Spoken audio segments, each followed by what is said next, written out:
Ever heard someone quote half a Bible verse out of context? Ever read some crazy Bible claim on social media followed by a proof text without exegesis? Here on Proof Text Flops, we call out this nonsense for what it is. My name is Hudson Smelly, and I'm going to give my elevator speech version of why that verse doesn't mean what so many people think it means. Today we're looking at James 2, verses 18 to 19, and the half verses you probably heard over and over are, I will show you faith by my works. Even the demons believe and they shudder. The proof texters argue that if you claim to believe the gospel but don't have sufficient good works to show for it, you're not saved. And then they attribute these half verses to James as support. But here's what these verses really mean and why.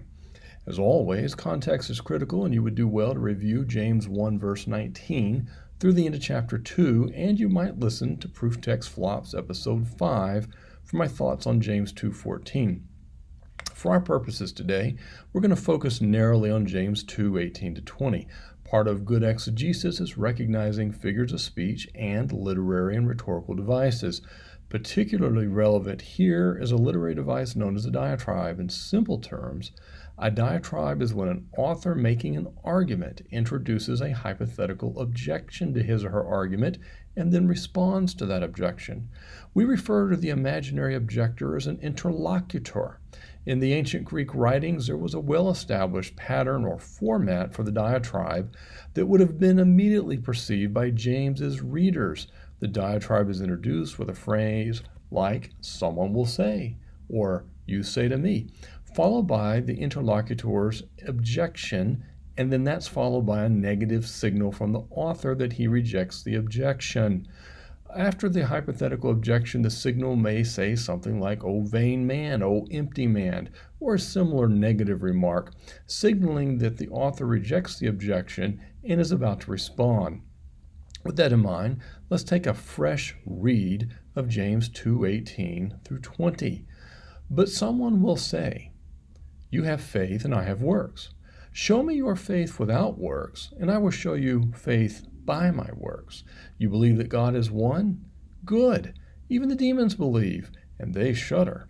Senseless person, are you willing to learn that faith without works is useless?" Now notice in verse 18 that it has the typical introduction to signal James's use of an ancient concept of a diatribe that his readers would pick up on. He says, but someone will say. This is then followed by the interlocutor's objection, and then verse 20 signals a return to the author's words when he signals by senseless person. James's readers would have immediately picked up the obvious signals. What this means is that all the words in quotation marks in verses 18 to 19 are the words of the interlocutor. This means that when we read, "Show me your faith without works," "I will show you faith by my works," "Even the demons believe and they shudder," all of these are words James attributes to the interlocutor's objection, which James rejects. Now, I do note that the original Greek doesn't have the quotation marks, and so different translations put them in different places. But those who understand the ancient Greek use of a diatribe know that the quotation marks can only go in one place. They begin after the opening signal, and they end before the closing signal that we've already addressed. We should not be supporting our doctrine by the words of the interlocutor any more than we'd quote as solid doctrine the words of the Pharisees or Job's misguided comforters. In addition, those trying to prove their theology and reliance on half verses from the interlocutor miss his point. Listen to his words. First, he says, "Show me your faith without works," and second, "I will show you my faith by my works." His point is that both are logical impossibilities. No one disputes that works might evidence faith, but faithless people might also emulate good works. The point the interlocutor is making is that both alternatives are impossible, and therefore he reasons that faith cannot be proven with works or without works, and therefore faith and works are independent. And it's that mindset in the life of the Christian that James rejects. We ought to be doers of the word, he says, not hearers only. And one day we're going to stand before Christ and give an account. Well, it's also apparent that the interlocutor is not saying that the demons believe the gospel and shudder, but that they believe that God is one. This is from the famous Shema from the book of Deuteronomy, and James's Jewish Christian readers would immediately have recognized it as such.